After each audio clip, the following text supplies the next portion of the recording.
Beginning this morning, under a deal reached by extensive U.S. diplomacy, including numerous calls I've made from the Oval Office to leaders across the region, fighting in Gaza will halt for 4 days. This deal also is structured to allow a pause to continue for more than 50 hostages to be released. That's our goal. This morning, it's only a start, but so far it's gone well.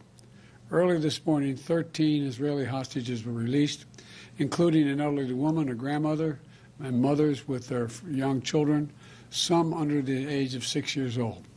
Separately, several Thai nationals and Filipino nationals were also kidnapped by Hamas on the 7th. They were released as well. All of these hostages have been through a terrible ordeal, and this is the beginning of a long journey of healing for them.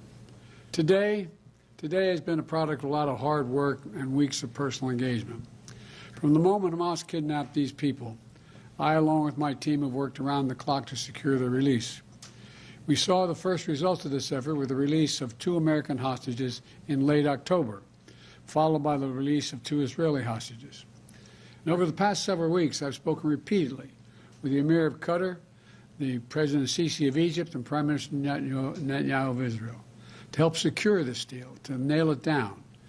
And I want to thank all 3 leaders for their personal partnership to get this done. In the next few days, we expect that dozens of hostages will be returned to their families. We also remember all those who are still being held and renew our commitment to work for their release as well. 2 American women and 1 4-year-old child, Abigail, who remains among those missing. We also will not stop until we get these hostages brought home and an answer to their whereabouts. I remain in personal contact with the leaders of Qatar, Egypt, and Israel to make sure this stays on track and every aspect of the deal is implemented. Since my trip to Israel last month, I've been focused on accelerating the delivery of humanitarian assistance to Gaza in coordination with the United Nations and the Red Cross. I've encouraged the Prime Minister to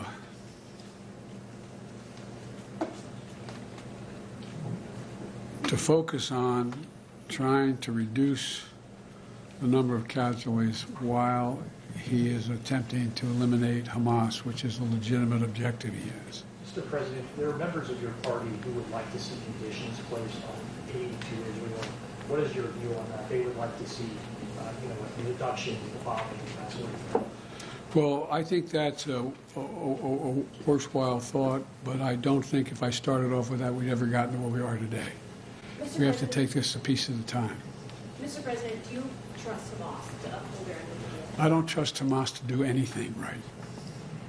I only trust Hamas to respond to pressure. I cannot prove what I'm about to say, but I believe one of the reasons why Hamas struck when they did was they knew that I was working very closely with the Saudis and others in the region to bring peace to the region by having recognition of Israel and Israel's right to exist.